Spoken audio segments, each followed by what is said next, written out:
Les souterrains du Cateau sont à nouveau disponibles à la visite. Beffroi Vision vous propose 2 documents conçus en 1984 et 1994 respectivement par Robert Lecomte et Jean-Marc Caudron. À la suite de ce visionnage, il ne vous restera plus qu'à prendre rendez-vous à l'Office du tourisme pour apprécier de visu la beauté de ces vestiges d'un passé millénaire. On parle souvent des souterrains du Cateau, alors qu'en fait il s'agit plutôt d'un ensemble de caves et de boves, reliées entre elles par des passages. Ici au Cateau, seul le centre-ville dispose réellement d'un ensemble très intéressant. Comme la plupart des maisons anciennes, nous avons accès à une première cave en passant par un soupirail sur la rue. Au XIXe siècle, ces dernières étaient habitées. Puis on accède généralement à un second niveau. Ce sont des boves creusées sous la maison et sous la chaussée, d'une profondeur n'excédant pas les 10 mètres. Rares sont les cas où il existe un troisième niveau.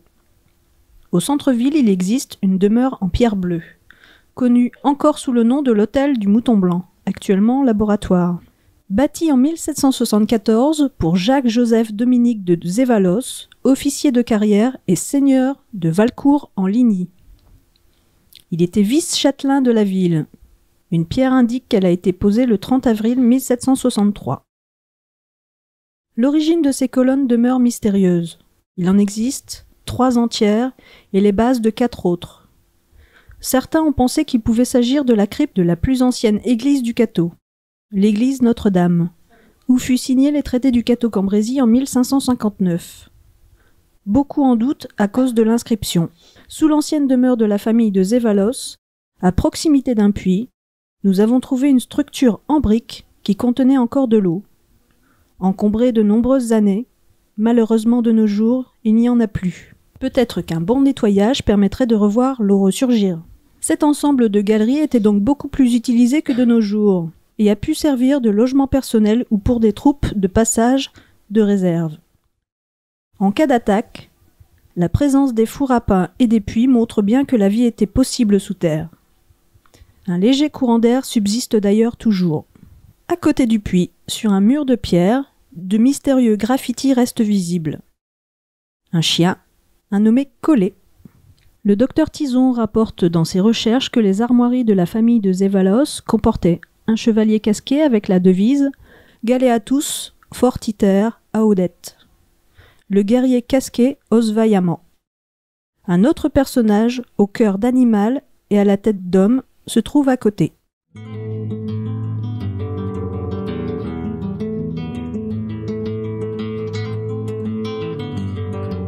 Le centre du Cateau était occupé par 3 églises et le rôle de l'abbaye n'est plus à prouver. Il n'est pas rare, en descendant les premiers niveaux, de faire d'étonnantes trouvailles. Ainsi, si nous continuons notre visite en compagnie de Monsieur Le Breton, nous pouvons trouver dans les sous-sols d'une autre habitation, au 2e niveau, une dalle funéraire. Celle-ci date de 1777.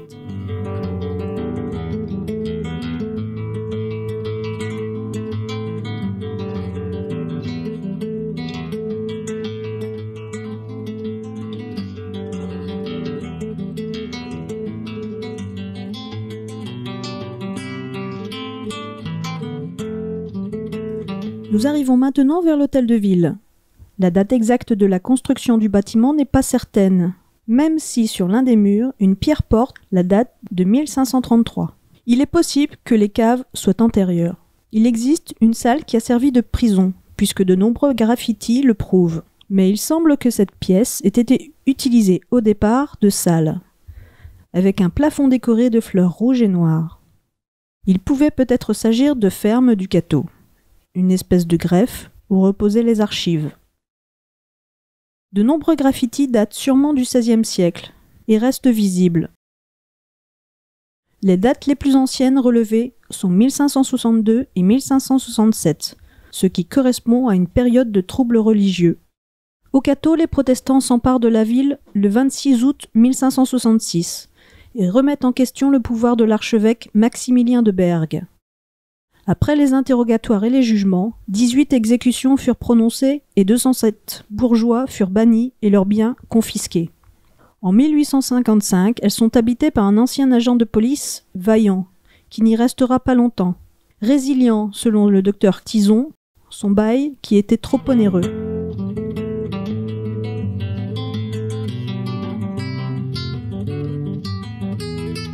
En 1930, elles sont louées comme entrepôt de vin des épiceries réunies. Même les Allemands laisseront leurs traces.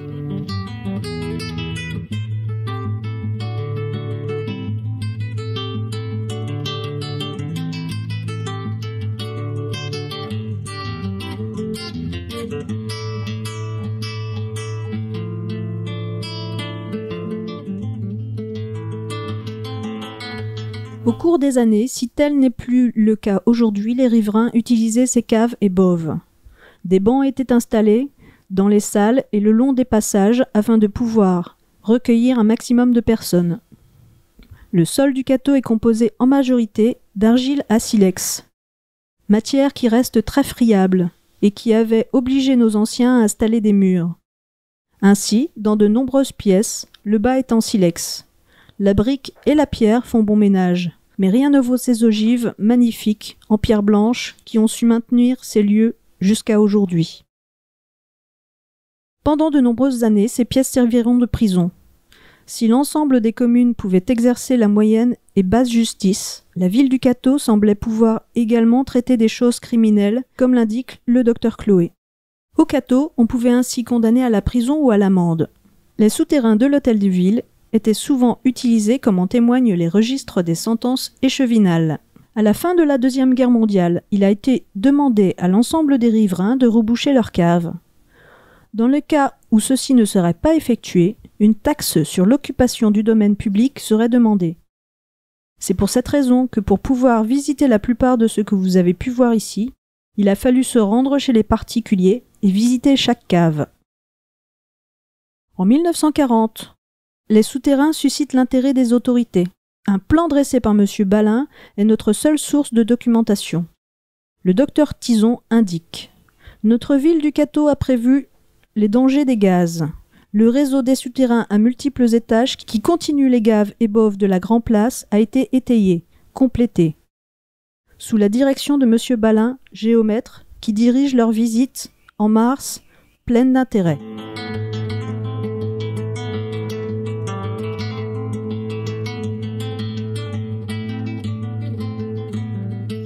Cette ville souterraine côtoie les substructures, les fondations des vieux hôtels du XVIe siècle, les solides escaliers du Haume, des Trois-Rois, de Saint-Nicolas, de la Couronne, sont descendus par les amateurs d'archéologie.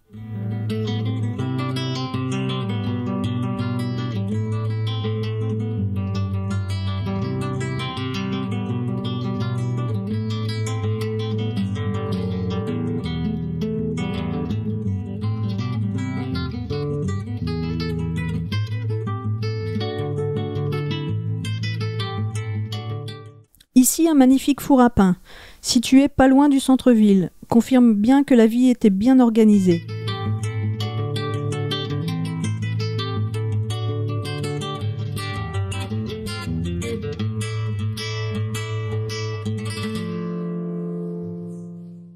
Dans une maison de la place, selon la rumeur, la récupération d'une des anciennes portes de la prison a été replacée dans le sous-sol de cet immeuble.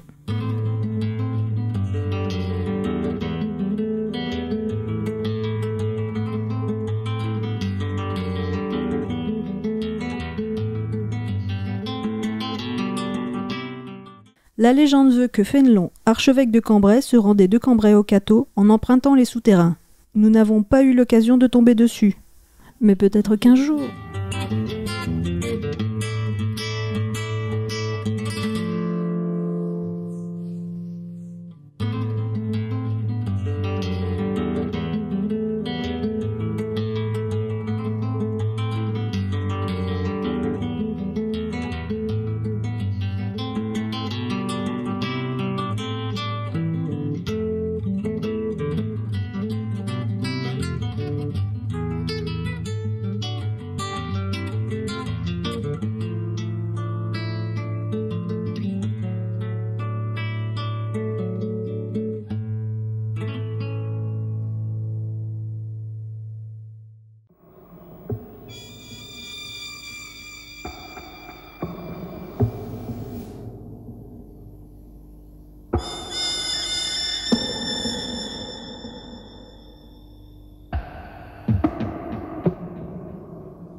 Les souterrains du Cateau forment un très bel ensemble de caves, bauves, couloirs de briques ou de pierre, architecturalement différents car creusés ou bâtis à des époques différentes. Les parties les plus anciennes semblent dater du XVIe siècle.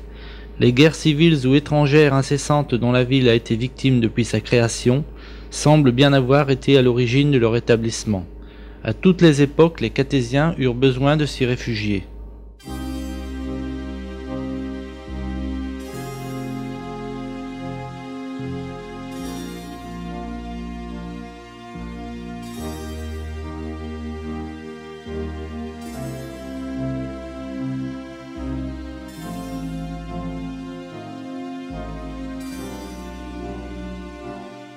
Si on ne peut parler de réseau complet réunissant toutes les maisons comme certains Catésiens aiment encore à le penser, le tissu en est composé d'ensembles de bauves dont la profondeur varie de 6 à 9 mètres sous le niveau du sol et auxquels on pouvait accéder le plus souvent depuis la rue par les descentes de caves des particuliers.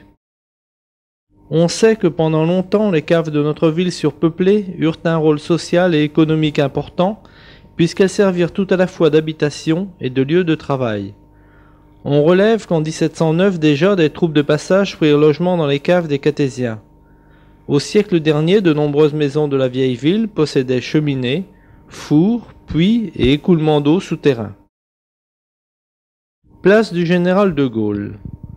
Après avoir descendu 2 échelles de fer, obèse s'abstenir, un escalier de 17 marches débouche sur un beau couloir surplombé de pierres en ogive. Particularité unique, ce couloir se présente sous l'aspect d'une ruelle, car bordé de trottoirs. On peut, après avoir franchi certains murs de barrage reconstruits à des embranchements, accéder à un ancien puits communal situé à l'entrée de la place Sadi-Carnot.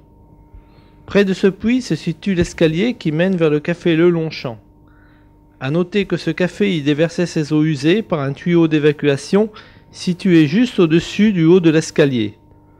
Dans ce secteur, une ancienne installation électrique encore garnie d'ampoule semble dater des années 1930. Plus près, au niveau de l'ancien emplacement de la statue du maréchal, un puits d'aération, bouché. Cet ensemble a servi d'abri en 1939. On y descendait par le café Voltier, devenu le Longchamp. Le docteur Tison rapporte pour l'année 1944. Les vieux souterrains longtemps comblés ou murés étaient déblayés et recherchés. Les caves étaient réunies en un vaste et long réseau de refuges où les familles s'abritaient lorsque la menace des forteresses volantes planait sur la ville au glapissement funèbre de la sirène d'alarme. De ce magasin, situé sur la place du Général de Gaulle, une entrée mène vers les magasins Eram, Chopi et jusque sous la place. De très belles architectures de pierre nous attendent. Voûte avec croisée d'ogives, et l'équipe ne peut que s'attarder un peu pour visiter ces merveilles. Le docteur Tison note: sous les 3 rois qui furent une auberge, voûtes en ogives, caveaux romans. Ne serait-on pas dans les vestiges du château du comte de Flandre Charles le Bon, qui fit bâtir au XIIe siècle une demeure plus grande que celle du seigneur évêque en personne?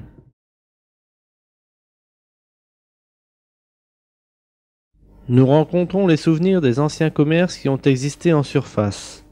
Crochets de fer d'une boucherie, bac à œufs ou saloirs de l'épicerie contiguë, et en dessous de l'actuel Chopi, les barres de fer sur lesquelles un marchand de vin stockait ses bouteilles.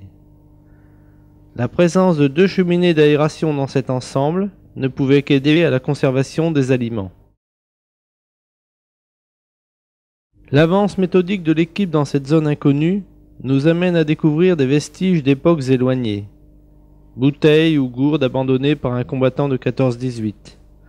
Attention, l'avancée peut être dangereuse dans ce secteur car une partie du souterrain s'est déjà éboulée. Plus loin, notons dans la première cave d'un magasin un beau puits bouché avec encore sa poulie en bois. Par une trappe au fond d'un autre magasin, on accède à 3 niveaux de cave. On descend au 2e niveau par un escalier recouvert de bois. Il s'ouvre sur une vaste salle dont la voûte culmine à 3,50 m. La voûte de pierre continuée en briques semble indiquer un affaissement ancien. En face de l'escalier, une belle cheminée d'aération en pierre s'ouvre à plus de 2 mètres du sol. Sur la droite, une belle petite salle, en briques et pierre, avec 3 niches. Une humidité très forte sévit dans cette bauve. La pierre en est suintante et attendrie. Le mal provient à coup sûr de ce qu'aucun courant d'air ne circule plus. Un escalier de 8 marches mène au 3e sous-sol. Il est surplombé d'une très belle voûte de briques à niveau dégradé. On entre dans une bauve de peu d'intérêt architectural, mais qui descend à 9,80 m du sol. Hôtel de ville. La double porte située sur la rue Gambetta donne sur une grande salle, 12 mètres sur 6, dont la moitié droite est hérissée d'étais qui en soutiennent la voûte. Dès l'entrée, une grande caisse de bois avec une plaque Job par Desruelles, envoi de l'État 1898, nous rappelle que la statue de ce personnage biblique figurait dans l'escalier de la mairie. Pour la petite histoire, signalons qu'au siècle dernier, un agent de police retraité nommé Vaillant y habitait en 1855. Mais il résilia son bail qui était trop onéreux pour ses petits moyens. Au début du XXe siècle, un marchand de vin, M. Hullard, stockait ses tonneaux dans cette grande salle. Il les hissait ou les descendait sur des wagonnets actionnés par un treuil. Le docteur Tison, traitant de 1929 après l'élection d'Henri Preux, note: le nouveau conseil élève à 600 francs le prix de location des vastes caves de l'hôtel de ville, jadis prison, puis logis d'habitation, à présent entrepôt de vin des épiceries réunies Tamboise, Durand, Ernec, etc.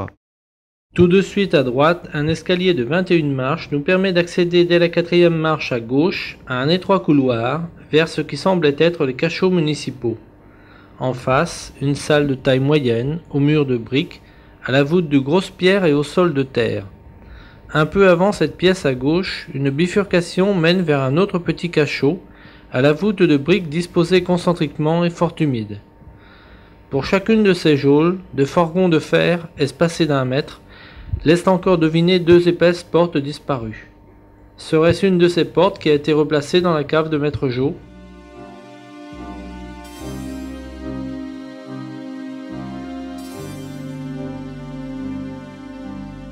Les 17 marches restantes débouchent sur un bel ensemble aux voûtes de pierre en ogive.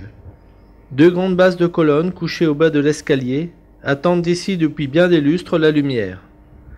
Immédiatement à gauche, un passage muré mais percé dans le haut qui permettait d'accéder aux bauves du café du centre.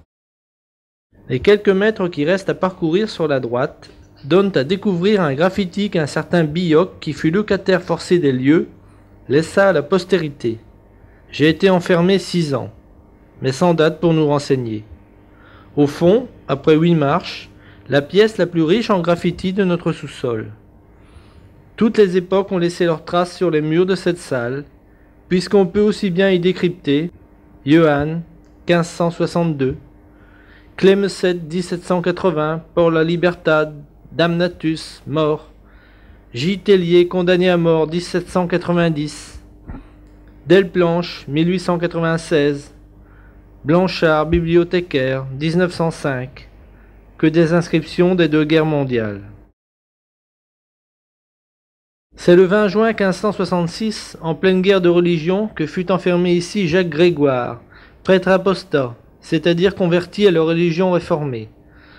En mars et avril 1567, furent incarcérés ici 18 rebelles à la religion catholique, dont 6 furent exécutés.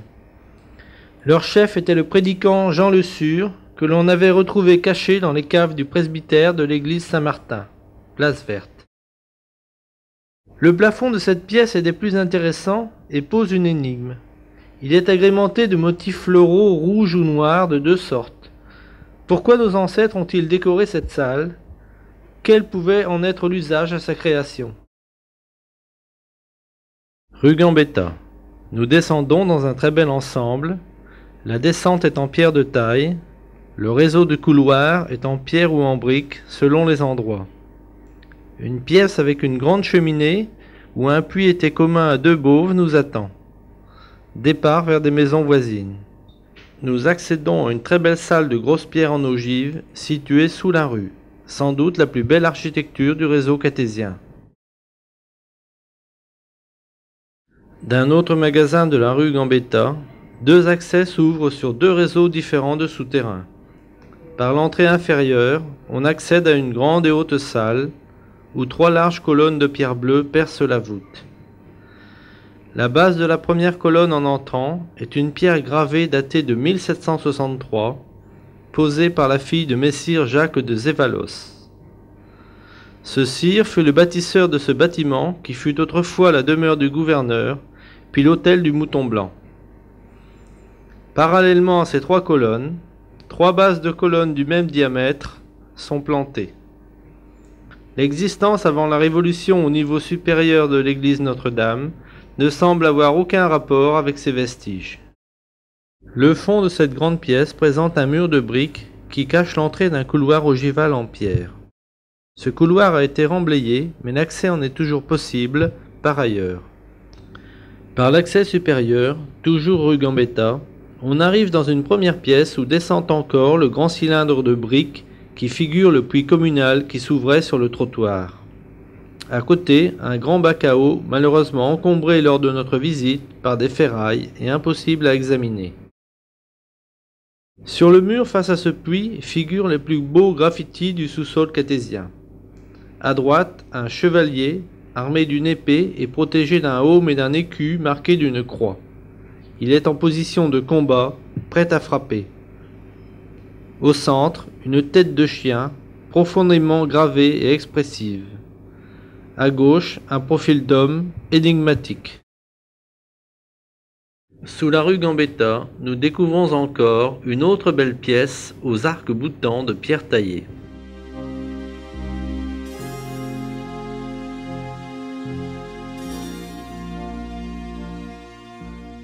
Autre curiosité, dans une petite bauve, une niche en pierre blanche datée au-dessus 1779.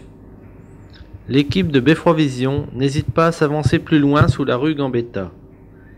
Ici ou là, une bauve se signale à notre curiosité.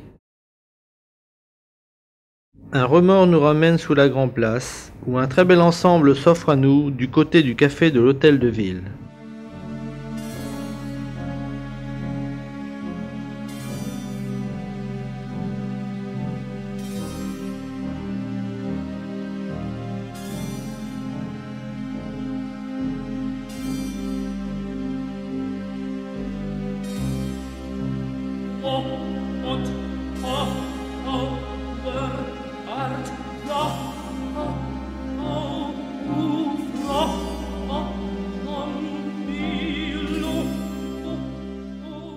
Au palais Fénelon, le souterrain serait bouché après quelques mètres.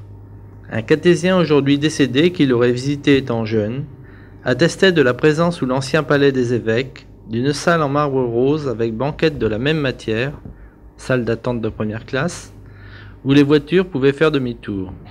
Les impératifs de sécurité du musée ne permettent malheureusement pas la visite. Une grosse surprise nous attend à côté du palais Fénelon. Sous le marché couvert, nous descendons dans deux hautes salles contiguës dont l'une est inondée. On prétend que les maraîchers venaient ici autrefois laver leurs légumes. Il semble bien que ce soit l'eau de pluie qui alimente ce mini-lac artificiel par une descente d'eau cassée. Dans une grande pièce à côté, il faut faire attention à ne pas s'embourber. Au jardin public, on ne sera pas surpris qu'une remise creusée sous le talus qui borde le tapis vert du côté de la rivière alimente bien des fantasmes. Ces arches ne seraient-elles pas l'entrée de grands souterrains où pouvaient passer les carrosses de nos évêques?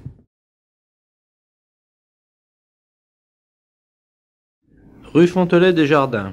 Sans aucun doute, des galeries partaient des maisons de cette rue vers les remparts qui se situaient au niveau de la salle des fêtes. Au numéro 1, l'entrée, murée dès les premiers centimètres, d'une galerie de descente dirigée vers la place verte, accrédite bien cette thèse. Le couvent du Saint-Esprit, qui était situé sur cette rue, devait bien receler quelque issue souterraine. Récemment encore, en démolissant la maison qui faisait l'angle d'avec la rue Cuvier, une pelleteuse éventra une galerie qui malheureusement fut tout de suite rebouchée sans être explorée. Elle se dirigeait vers les remparts. Rue du Marché aux Chevaux. Sur le terrain de l'abbaye Saint-André, l'ancienne brasserie Lefebvre Scalabrino. On accède dans la cour par un escalier de 45 marches au grand souterrain de la brasserie. Le couloir principal fait toute la longueur de la cour. Il est coupé en angle droit en son milieu par un autre couloir plus court mais aussi large. Le tout est bâti en briques, voûté en plein cintre et semble dater de la même époque que la brasserie. Le long des souterrains courent encore des rails rouillés qui permettaient de déplacer les tonneaux de bière sur la rigole destinée à les recevoir. Un wagonnet plat et en bois, fait d'un simple berceau cintré, est toujours sur ces rails. On pouvait le manœuvrer d'un couloir à l'autre grâce à une plaque tournante située à leur intersection. À une extrémité du souterrain principal, un puits surplombé d'un treuil donnant dans la brasserie permettait l'accès des tonneaux aux caves. Rue Robert Ruffin. Au lycée Camille Desmoulins, un grand souterrain mènerait de l'ancien collège des Jésuites jusqu'au centre de la ville. Le départ de ce souterrain semble se rapporter aux quelques mètres de couloir, encore accessibles, situés sous le plus grand bâtiment de briques. Au-delà, un mur interdit de continuer la visite. Dans les caves du vieux bâtiment des Jésuites, on détecte un mur qui semble clôturer un accès à ce même souterrain. D'après son départ, celui-ci serait orienté en direction de la rue Marc-Leguet. On raconte encore aujourd'hui qu'entre les deux guerres, les lycéens l'empruntaient pour se rendre discrètement au café Le Derby. D'après M. Alphonse Marliot, né en 1914, un autre souterrain, non des moindres, menait de l'ancien collège à l'église. Ce boyau passait sous la maison de la presse et finissait derrière l'ancien baptistère, actuelle chapelle ardente. Il l'aurait emprunté en 1926 avec plusieurs camarades. Hélas, en 1927, lors des travaux de reconstruction de la librairie, cette trouée fut rebouchée. Signalons également qu'un autre tronçon, situé sous l'actuelle salle de gymnastique du lycée, fut remblayé quand on creusa les fondations de ce bâtiment en 1970. Le fait est universellement rapporté par les cathésiens. Il existait un souterrain reliant le Cateau à Cambrai, lequel permettait à nos évêques et seigneurs, amateurs de voyage en sous-sol, de relier leur palais en carrosse sans endurer les intempéries. Les mieux informés tiennent que cette route en sous-sol passait par un chie, où, un peu après l'église, un embranchement menait au château de Clermont, sur la route de Bettencourt à Viely. M. Alphonse Marliot témoigne qu'en octobre 1918, les Allemands avaient pratiqué une ouverture dans ce boyau, faubourg de Cambrai, un peu plus loin que le premier pont, pour y abriter leurs blessés. Hormis ce fameux tunnel, une autre voie rapide en sous-sol aurait joint notre cité à celle de Guise. Un puits d'aération subsisterait encore en haut de la route de Guise. Il faut noter qu'un éboulement du côté de la ferme du Kenley permet d'accréditer cette thèse. En outre, diverses issues auraient permis aux cathésiens assaillis de s'échapper au-delà des remparts, jusque vers des fermes ou des abbayes situées à quelques kilomètres de la ville. Un certain M. Jossiot a assuré autrefois que fin septembre ou début octobre 1918, il avait indiqué aux Anglais l'entrée d'un souterrain menant du Cateau à Onchy. Il débouchait dans une belle résidence appartenant aux évêques de Cambrai. Ce tunnel aurait permis aux Britanniques de prendre l'ennemi à revers au niveau du cimetière militaire de la route de Busigny, embranchement vers Remont. De plus, au départ de l'abbaye Saint-André, un souterrain reliant notre abbaye à celle de Fémy passait sous la ferme de la Roue à 4 km du Cateau. En 1918, le père de l'actuel propriétaire rentrant de la guerre aurait découvert quelques mètres de boyaux sous sa ferme démolie. Le tout fut comblé avant la reconstruction. Ici encore, des éboulements dans les environs proches de la ferme permettent d'alimenter les hypothèses. Mythiques, nos souterrains le resteront, car ils permettront toujours de rêver à un monde inaccessible, celui où les légendes côtoient les réalités, celui où les descentes de caves mènent nos villes lointaines et permettent des voyages aussi secrets que nos rêves.